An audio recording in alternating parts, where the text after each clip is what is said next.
الحمد لله نحمده ونستعينه ونستغفره ونؤمن به ونتوكل عليه ونعوذ بالله من شرور أنفسنا ومن سيئات أعمالنا من يهده الله فلا مضل له ومن يضلل فلن تجد له وليا مرشدا وأشهد أن لا إله إلا الله وحده لا شريك له وأشهد أن سيدنا إمامنا قدوتنا حبيبنا طبيبنا وطبيب روحنا محمد الذي أرسله بالحق بشيرا ونذيرا وداعيا إلى الله بإذنه وسراجا منيرا أما بعد إن خير الحديث كتاب الله وخير الهدي هدي محمد صلى الله عليه وسلم وشر الأمور محدثاتها وكل محدثة بدعة وكل بدعة ضلالة وكل ضلالة في النار أعوذ بالله من الشيطان الرجيم بسم الله الرحمن الرحيم ومن يشاقق الرسول من بعد ما تبين له الهدى ويتبع غير سبيل المؤمنين نوله ما تولى ونصله جهنم وساءت مصيرا কোরআন ও সহিহ হাদিস ভিত্তিক এক বিরাট তাফসীরুল কোরআন মাহফিল 1 জানুয়ারি 2025 একটু ব্যতিক্রম দিনের বেলায় 8টা থেকে শুরু হবে 12টা বা তদূর্ধ্ব পর্যন্ত মাহফিল চলবে আল্লাহ যদি তৌফিক দান করেন। স্থান শালালপুর বাজার সংলগ্ন আমবাগান মল্লিকপুর নাচল চাঁপাইনবাবগঞ্জ। আজকের সম্মানিত সভাপতি শেখ মোহাম্মদ নাসির উদ্দিন আকরামাহুল্লাহ হাফিজাহুল্লাহ আমার পূর্বে অত্যন্ত সুন্দর আলোচনা করছিলেন, দলিল ভিত্তিক তাওহীদ ভিত্তিক আলোচনা শেখ আবু জর আল ওমর। এছাড়া সম্মানিত আহ্বায়ক এবং আমার দিন প্রিয় এলাকার যুবক ভাইয়েরা, অধিকার মুসল্লিয়ানে এজম এবং পর্দার অন্তরালে মা ও বোনেরা, আপনারা যারা মাইকের আওয়াজ শুনতে পাচ্ছেন তাদেরকে অনুরোধ জানাবো তারা বাহিরে এবং বিশেষ করে একটা বাজার বসেছে এখানে, এই বাজারের সময় না দিয়ে আপনারা দয়া করে প্যান্ডেলের মধ্যে চলে আসুন। এই যে আমরা সকালে এখানে আমাদের অনেকের দিনের কাজ দুনিয়াবি অনেক কাজ ফেলে আল্লাহর জন্য এসেছি এখানে, তো মাহফিল কিন্তু কোনো দল কেন্দ্রিক না, এই মাহফিল হলো মুসলিম কেন্দ্রিক। একজন মুসলিমকে ইসলামের পথে আসতে হবে, ঠিক না ঠিক? যারাই বিভিন্ন দল বা জামায়াতে বিভক্ত প্রত্যেকের চাওয়া একটাই, আল্লাহর সন্তুষ্টি। প্রত্যেকের চাওয়া একটাই, নবী সাল্লাল্লাহু আলাইহি ওয়াসাল্লামের আনিত জীবন বিধান অনুযায়ী নিজের জীবনকে পরিচালিত করা, ঠিক না ঠিক? জোরে বলেন। এখানে আমরা কোনো তাফরিক করব না। আল্লাহ সূরা আনআমের 159 নম্বর আয়াতে বলেছেন, ইন্নাল্লাযীনা ফাররাকু দীনাহুম ওয়া কানু শিয়াআ লাস্তা মিনহুম ফি শাইইন। রাসূল যারা দ্বীনের মধ্যে বিভিন্ন রকমের দল বা তরিকা বিভক্ত করে, লাস্তা মিনহুম ফি শাইইন, তাদের সাথে আপনার কোনো ধরনের সম্পর্ক নাই। বুখারী মুসলিমে হাদিস এসেছে কিতাবুল লিবাস এবং ইমারা অধ্যায়ের হাদিস 2074 নম্বর। রাসূল সাল্লাল্লাহু আলাইহি ওয়াসাল্লাম আরো বলেছেন, মাসালুল জাসাদি ইদাস্তাকা, প্রত্যেক মুসলিমটা হলো একটা মানব দেহের শরীরের মতো। রাসূল উদাহরণ দিয়েছেন, মাসালুল জাসাদি ইদাস্তাকা, মানব শরীরের যে কোনো জায়গায় চিমটি দিলে যেমন গোটা শরীরে ব্যথা পাবে, তো রাসূলুল্লাহ সাল্লাল্লাহু আলাইহি ওয়াসাল্লামের উম্মতের উদাহরণটাও ঠিক সেই রকম। এজন্য যেন আমরা দলমত নির্বিশেষে আমরা কোরআন এবং হাদিসের অনুগত হব, এটাই হলো করণীয়। ঠিক না ঠিক? যতক্ষণ পর্যন্ত বসে থাকবো আল্লাহর কালাম এবং আল্লাহর কোরআন, রাসূলুল্লাহ সাল্লাল্লাহু আলাইহি ওয়াসাল্লামের হাদিসের উপর আমল করব। ঠিক না ঠিক? আমরা পার্শ্ববর্তী ব্যক্তির সাথে কথা বলবো না, আমরা আমাদের মনোযোগ অন্য কোনো জায়গায় দিব না। আমরা আমাদের পূর্ণ মনোযোগ কোরআন এবং যেই সমস্ত হাদিসগুলো এবং যে সমস্ত আলোচনাগুলো দলিল ভিত্তিক হবে আমরা সেটাকে গ্রহণ করার চেষ্টা করবো। বলেন আমিন। আমরা যেখানে এসেছি এই মুহূর্তটাতে, এটা জান্নাতে না জাহান্নামে? পৃথিবীর সবথেকে বড় উদ্যান বাগান রিয়াদুস সালিহিনের বাগান হলো যেখানে কোরআন এবং হাদিসের আলোচনা করা হয়। নবী সাল্লাল্লাহু আলাইহি ওয়াসাল্লাম বলেন, এই হাদিসটা তিরমিজিতে উল্লেখ রয়েছে 47 নম্বর, রাসূল বলেছেন, মান সালাকা তারিকান ইয়ালতামিসু ফীহি ইলমান সাহালাল্লাহু লাহু তারিকান ইলাল জান্নাহ। বিশ্বনবী সাল্লাল্লাহু আলাইহি ওয়াসাল্লাম তিনি বলেছেন, দ্বীন এবং ইসলামের জ্ঞান অর্জন করার জন্য যে ব্যক্তি একটা পাকে আল্লাহর রাস্তায় বাড়ায়া দেবে, আল্লাহ তাআলা ওই বান্দার জন্য জান্নাতের রাস্তাকে সহজ করে দেন। এই জন্য আমরা কোনো এমপির দরবারে বসি নাই, আমরা কোনো পীরের দরবারে বসি নাই, আমরা কোনো নেতার দরবারে বসি নাই। আমরা বসেছি এমন একটা বাগান, এমন একটা দরবারে যেটা কোরআন কারীমের সর্বশ্রেষ্ঠ মজলিস। ঠিক কিনা? মুসলিম শরীফের বর্ণনায় ইমাম নববী কিতাবুল আযকারের মধ্যে উল্লেখ করেছেন, যেখানে আল্লাহর কোরআন কিংবা রাসূলের হাদিস আলোচনা করা হয়, আল্লাহর ফেরেশতারা চারদিক থেকে তার নূরের পরক বিছিয়ে দেয়। সে আল্লাহর ফেরেশতারা তাদেরকে চারদিক থেকে ঘিরে ধরে। সুবহানাল্লাহ।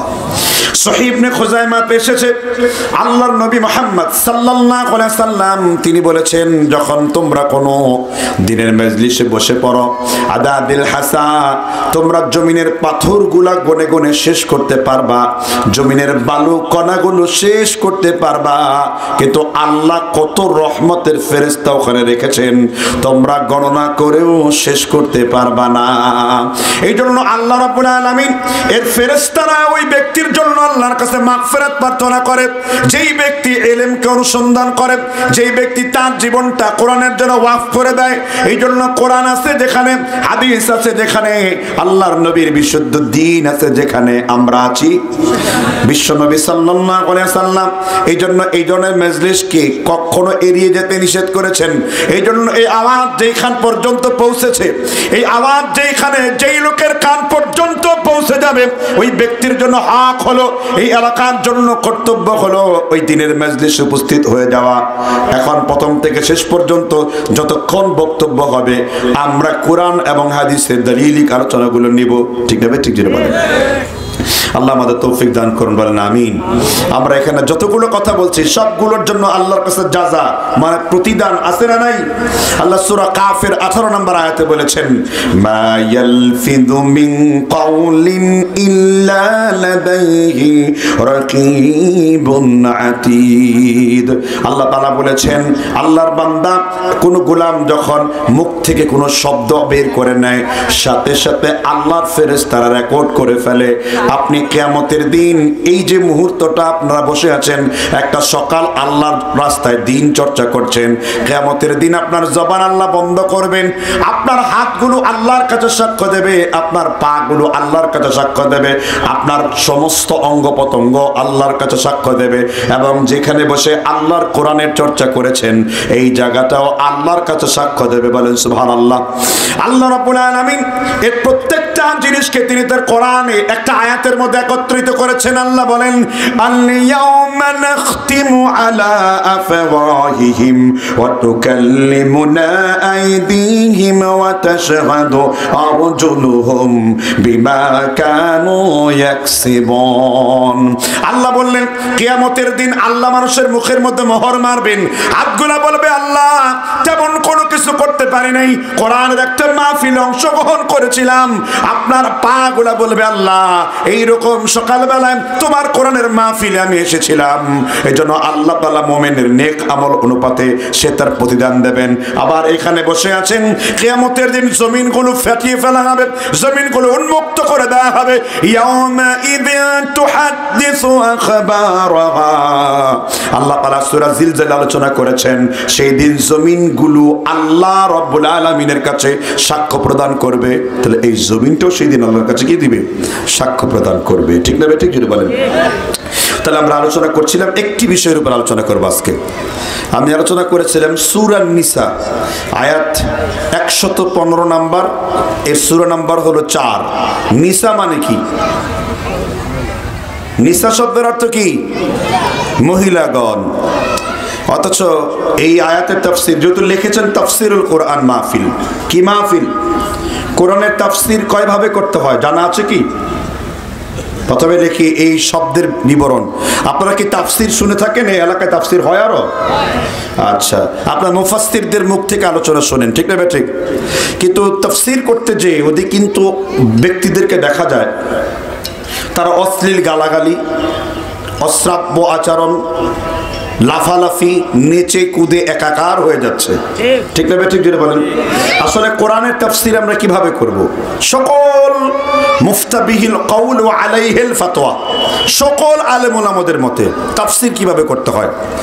আল্লামা ইবনে কাসির রাহিমাহুল্লাহ একটি বিখ্যাত গ্রন্থ মু'জাম ইসতিলাহাত হাদিস, এর একটি অধ্যায় আছে ফাজাইল কোরআন, এবং আল্লামা ইমাম কুরতুবী তাফসীরে কুরতুবী আরবি নাম হলো আল জামি' লিল আহকামিল কোরআন। এছাড়া তাফসীরে আবু বকর জাসাসের আহকামুল কোরআনের 7 পৃষ্ঠাতে তিনি 5টা মূলনীতি উল্লেখ করেছেন তাফসীর করার ক্ষেত্রে। এক, তাফসীরুল কোরআন বিল কোরআন, কোরআনের তাফসীর হতে হবে একটা আয়াতের ব্যাখ্যা আরেকটা আয়াত দিয়ে। কি বলছি? কোরআনের তাফসীর হতে হবে একটা আয়াতের ব্যাখ্যা আরেকটা আয়াত দিয়ে। এই প্রসঙ্গে ইবনে মাসউদ রাদিয়াল্লাহু আন তিনি বর্ণনা করেছেন যে যেই তাফসীরের হাদিসের অংশটুকু ইবনে তাফসীর ইবনে আব্বাস এসেছে, তাফহিমুল কোরআনে এসেছে, আল্লামা জালালউদ্দিন সুয়ুতি তাফসীর জালালাইন এনেছেন। নবী সাল্লাল্লাহু আলাইহি ওয়াসাল্লামের সাহাবা ইবনে মাসউদ রাদিয়াল্লাহু তাআলা বলেছেন, ইন্নাল কোরআন ইউফাসসিরু বা'দুহা বা'দাই, কোরআনের একটি আয়াত আরেকটা আয়াতের ব্যাখ্যা করে দেয়। ইবনে হিব্বানের মধ্যে রওয়ায়াত এসেছে 112 নম্বর পৃষ্ঠাতে, নবী সাল্লাল্লাহু আলাইহি ওয়াসাল্লাম বলেন, মান ক্বালা বিহি সাদাকা আমিলা বিহি উজরা ওয়া মান হাকামা বিহি আদিলা, যে ব্যক্তি কোরআন থেকে কোনো কথা বলল সে সত্য কথা বলল, আর যে ব্যক্তি কোরআন অনুযায়ী তাফসীর হাদিস অনুযায়ী তাফসীর বা আলোচনা করলো, আল্লাহ তাআলা নিজে ওই বান্দা কোরআন হাদিস থেকে যে আমল করেছে আল্লাহ নিজে সেটার প্রতিদান দিয়ে দেবেন। ওমান হাকামা বিহি আদিলা, আর যে ব্যক্তি কোরআন কেন্দ্রিক রাষ্ট্র তৈরি করলো, কোরআন কেন্দ্রিক শাসন ব্যবস্থা চালু করলো, অর্থনীতি, সমাজনীতি, আপনার সোশিয়ালিটি, বায়োলজি, জিওলজি, সমস্ত ইসমকে যে ব্যক্তি কোরআন অনুযায়ী বিচার ফয়সালা করলো, রাসূল বললেন ওমান হাকামা বিহি আদালা, সেই জমিনে একমাত্র ন্যায় বিচার করলো। একটু জোরে বলেন সুবহানাল্লাহ। তাহলে এই হাদিস দ্বারা কি বুঝলাম? তাফসীর হতে হবে একটা আয়াত আর একটা আয়াতের ব্যাখ্যা দিয়ে, ঠিক না ঠিক? 2 নাম্বার পয়েন্ট, আর তাফসীরুল কোরআন বিসুন্নতি, কোরআনের তাফসীরের ব্যাখ্যা হলো স্বয়ং রাসূলুল্লাহর হাদিস। কোরআনের আয়াতের ব্যাখ্যা হলো কি? রাসূলুল্লাহ সাল্লাল্লাহু আলাইহি ওয়াসাল্লামের কি হাদিস। আপনি কোরআন পড়লেন একটা, কিন্তু ব্যাখ্যা দিলেন নিজের মন মতো, যেইভাবে সাহাবারা ব্যাখ্যা করেন নাই, যেইভাবে তাবেঈরা ব্যাখ্যা করেন নাই, যেইভাবে তাবেঈরা ব্যাখ্যা করেন নাই, আপনি নিজের মতো করে আয়াত নিয়ে নিজের মতো করে বয়ান করলেন। এটাকে জান্নাতে যাওয়ার কারণ হবে না জাহান্নামে যাওয়ার কারণ হবে? এই ব্যাপারে 2টি হাদিস দলিল উল্লেখ করব। যত এখানে একটা দাখিল মাদ্রাসা আছে, মিশকাতুল মাসাবিহ, মিশকাত শরীফটা 9ম শ্রেণী থেকেই 8ম শ্রেণী থেকে কিছুটা শুরু হয়ে যায়। নবী সাল্লাল্লাহু আলাইহি ওয়াসাল্লাম মূল যে আরবি মিশকাত রয়েছে কিতাবুল ইলম, হাদিস নাম্বার 1214 এবং 1215, 2টা হাদিস পরম্পরায় বর্ণিত রয়েছে। নবী সাল্লাল্লাহু আলাইহি ওয়াসাল্লাম বলেন যে তোমাদের মধ্যে কোনো ব্যক্তি যদি কোরআনের কোনো ব্যাখ্যা করে, মান ক্বালা ফিল কুরআন বিরাইহি ফালইয়াতাবাওয়া মাকআদাহু মিনান নার, রাসূল বলেন মান ক্বালা ফিল কুরআন, কোনো ব্যক্তি যদি কোরআনের ব্যাখ্যা করে বিরাইহি, নিজের আন্দাজ দ্বারা, রায় দ্বারা, দ্বারা, তাফসীরবির রায় দ্বারা নিজের মন গড়া কোনো ব্যাখ্যা করে, মাকআদাহু মিনান নার, সে তার থাকার জায়গা সরাসরি জাহান্নামের মধ্যে করে নেয়। ওয়া ফি রাওয়ায়াতিন উখরা, আরেকটা বর্ণনা রয়েছে, মান ক্বালা ফিল কুরআন বিগাইরি ইলম, কেউ যদি কোরআনের কোনো ব্যাখ্যা করে ইলম ছাড়া, কোরআনের জ্ঞান নেই, হাদিসের জ্ঞান নেই, লুগাতের জ্ঞান নেই, ফাসাহাতের জ্ঞান নেই, বালাগাতের জ্ঞান নেই, সরফের জ্ঞান নেই, নাহবের জ্ঞান নেই, আমের জ্ঞান নেই, খাসের জ্ঞান নেই, এই সমস্ত যদি না থাকে, তাহলে সে ব্যক্তি মন গড়া যদি তাফসীর করে, তাহলে তার থাকার জায়গা হবে কোথায়? ক্লিয়ার না? ক্লিয়ার? তাহলে কোরআনের ব্যাখ্যার দ্বিতীয় পয়েন্ট হলো আর তাফসীরুল কোরআন বিসুন্নতি, কোরআনের ব্যাখ্যা হতে হবে কি দ্বারা? যেমন সুন্দর একটা উদাহরণ দিচ্ছি, আপনারা সূরা দুহা পাঠ করতে জানেন? দুহা কোন সূরাটাকে বলে বলেন তো?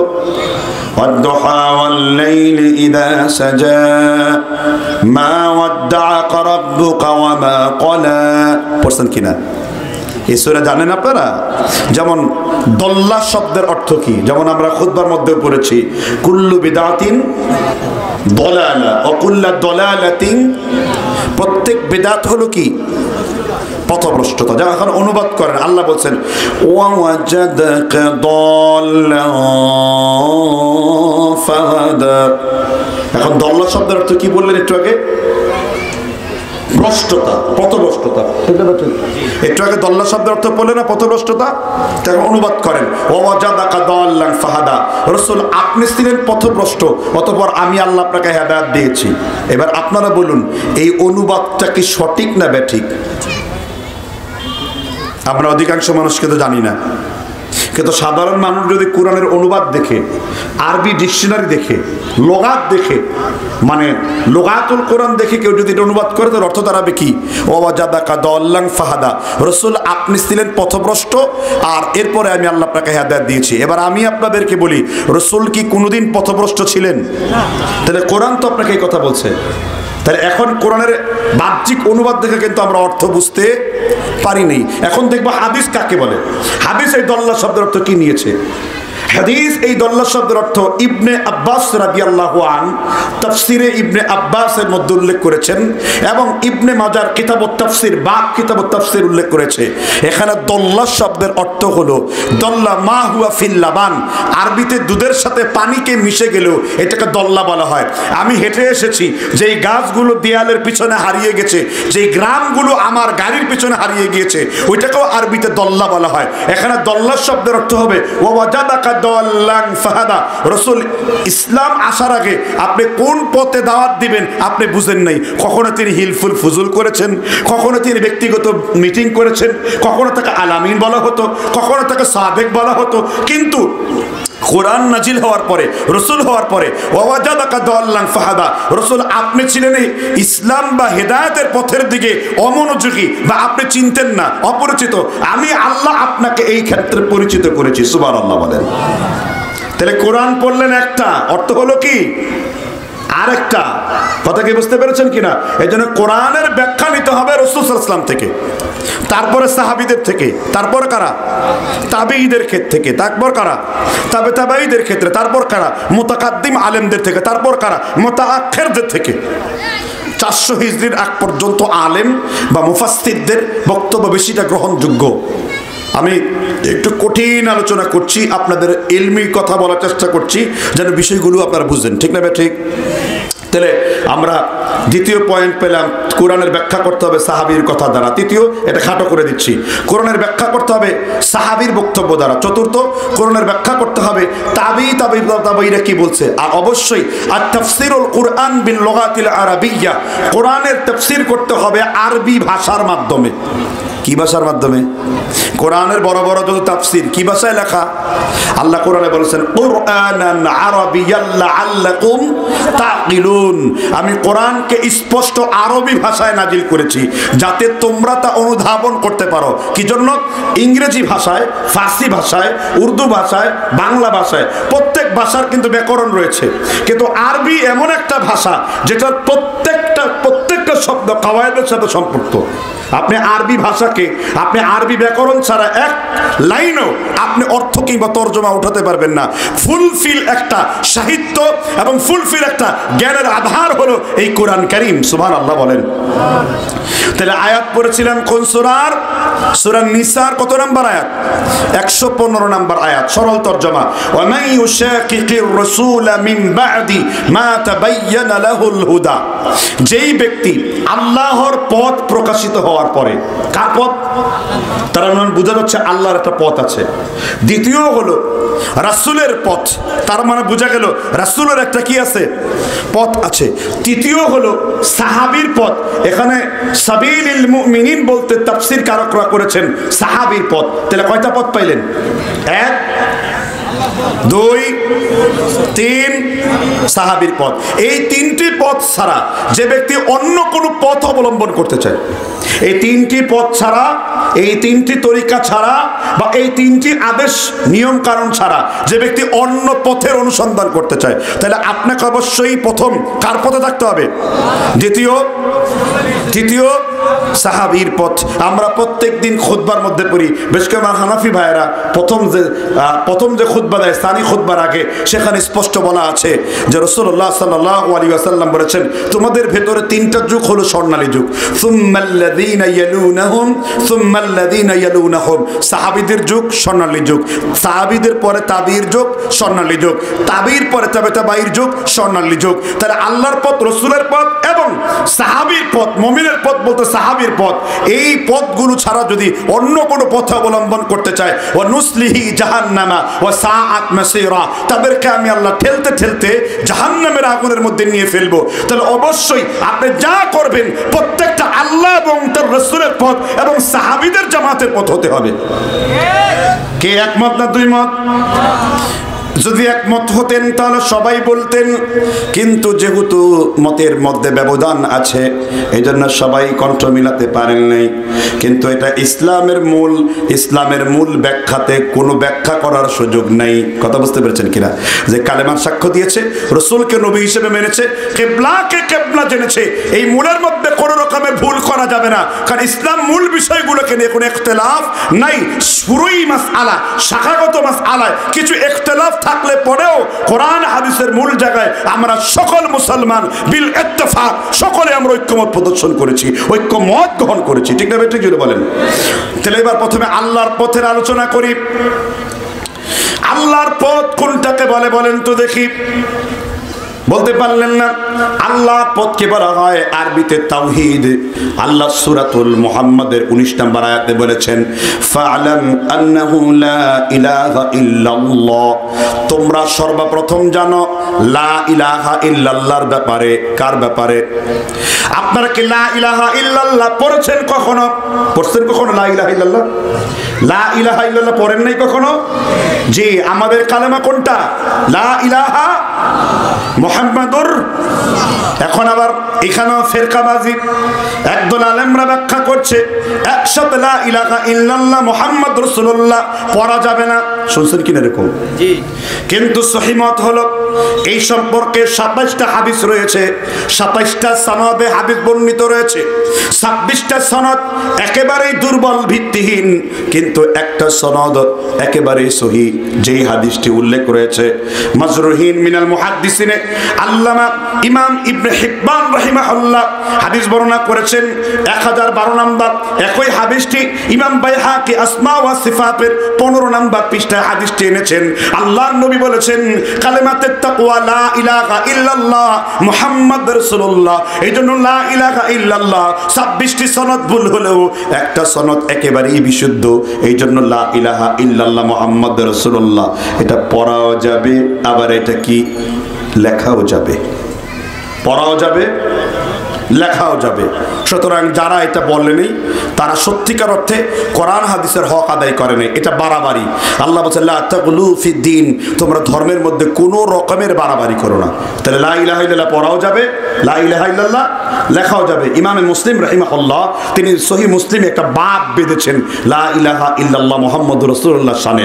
আল্লামা ইমামে আব্দুর রহমান মুবারকপুরি তিরমিজিতে আহলে হাদিসের বিখ্যাত আলেম, তিনিও এটা বাব রচনা করেছেন। সকল মুসলিমের একমত। বর্তমানে বর্তমানে সৌদি আরবের লাজনাত দায়মার স্থায়ী বোর্ডের 10,044 নম্বর ফতোয়া, লা ইলাহা ইল্লাল্লাহ মুহাম্মদ রাসূলুল্লাহ, এটা লেখাও যাবে এবং এটা কি পড়াও যাবে। তাহলে আল্লাহকে আপনি পরিচয় করে দিচ্ছি, প্রথমে লা ইলাহা ইল্লাল্লাহ। এবার বলেন, লা ইলাহা ইল্লাল্লাহ ইসলামের মূল পিলার কয়টি? ইসলামের মূল ফাউন্ডেশন কয়টি? মানে দুইজন জানেন, বাকিরা জানেন না। কাহিস মালুম কি মালুম সুদ, কি যে জানিলাম এখন উহাই জানিলাম না। ইসলামের মূল স্তম্ভ কয়টা? আওয়াজ দেন, আওয়াজ। ইসলামের মূল বেসিক ফাউন্ডেশন কয়টি? 5টি। এক কালিমা, এক কালিমা লা ইলাহা। 2 সালাত। 3 সিয়াম, সিয়ামের আগে যাকাত। 3 হলো কি? যাকাত। 4 হলো সিয়াম। 5 হলো কি? হজ। এই 5টা। এখন সালাত পড়তে গেলে আমি হানাফি মাযহাব দিয়ে ধরি, নামাজের আগে কি করতে হবে? ওযু করতে হবে। কি করতে হবে? ওযু করতে হবে। ওযুতে কয়টা ফরজ? 4টি ফরজ। কোন মাযহাব মতে? হানাফি মাযহাব মতে। মালিকি মতে 6টি ফরজ, শাফিঈ এবং ইমাম আহমদের মতে 9টি ফরজ। তাহলে এখন 4 মানবো, 6 মানবো না 9 মানবো? আপনি বিসমিল্লাহ বলে হাতের কবজি ধরে ধুইলেন, মুখমণ্ডল 3 বার ধুইলেন, কোনই পর্যন্ত ধুয়ে নিলেন, আঙ্গুলগুলো খিলাল করলেন, মাথাকে মাসহ করলেন, পায়ের টাকনু পর্যন্ত ধুইলেন, আঙ্গুলগুলো খিলাল করলেন। তাহলে 4 মানা হলো, 6 মানা হলো, 9 মানা হলো। অর্থাৎ আপনি যদি আল্লাহর নবীর আনুগত্য করেন, নবীর পদ্ধতিতে যদি আপনি ওযু আদায় করেন, তাহলে হানাফি, মালিকি, শাফিঈ, হাম্বলি সকল ইমামের মত একসাথে মানা হয়ে গেল। সুবহানাল্লাহ। মতভেদের কথা উল্লেখ করছি আমি। তো এখন ওযু ছাড়া কি নামাজ আদায় হবে? হবে না। কারণ নামাজের শর্ত কি? ওযু। তা লা ইলাহা ইল্লাল্লাহ পড়েছেন, এটা শর্ত কয়টা জানা আছে? লা ইলাহা ইল্লাল্লাহ শর্ত কয়টা? নামাজের কিছু ফরজ আছে না নাই? তা লা ইলাহা ইল্লাল্লাহর ফরজ কয়টা বলেন? একজন বলেন। এই লা ইলাহা ইল্লাল্লাহ দিয়ে ভিক্ষা করি, এই লা ইলাহা ইল্লাল্লাহ দিয়ে চান্দা আদায় করি, এই লা ইলাহা ইল্লাল্লাহ দিয়ে 5 পয়সার থলি ঝনঝন করে। এখন প্রশ্ন করা হলো, লা ইলাহা ইল্লাল্লাহর ফরজ কয়টি? একজন ব্যক্তি থেকে উত্তর আসেনি। কারণ কি? কারণ এই জাতিরা তাওহীদের উপর কিতাব অর্জন করে না, তাওহীদের জ্ঞান অর্জন করে না। সেই ব্রিটিশ পিরিয়ডে যে সিলেবাস তারা তৈরি করেছে, আমরা সেগুলোই পড়ছি।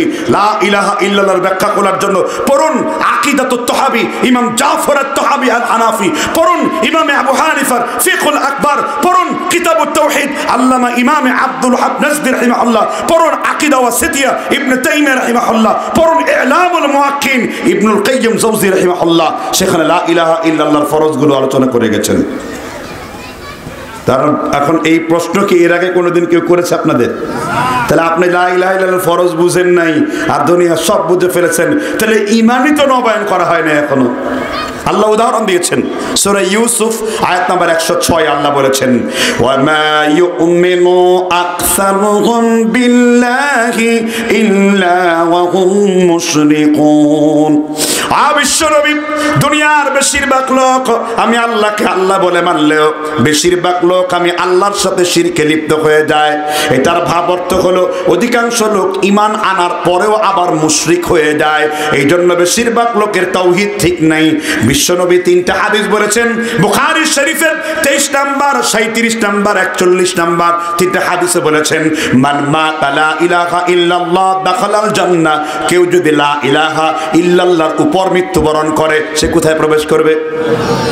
মান ক্বালা লা ইলাহা ইল্লাল্লাহ, কেউ যদি মৃত্যুর সময় লা ইলাহা ইল্লাল্লাহ পড়ে আল্লাহ তার জন্য জান্নাতকে ওয়াজিব করে দেবেন। তৃতীয় দলিল হলো ইবনে আব্বাস রাদিয়াল্লাহু আনহু, তিনি বর্ণনা করেছেন আল্লাহর নবী বলেছেন, লা ইলাহা ইল্লাল্লাহ মিফতাহুল জান্নাহ, লা ইলাহা ইল্লাল্লাহ হলো জান্নাতের চাবি।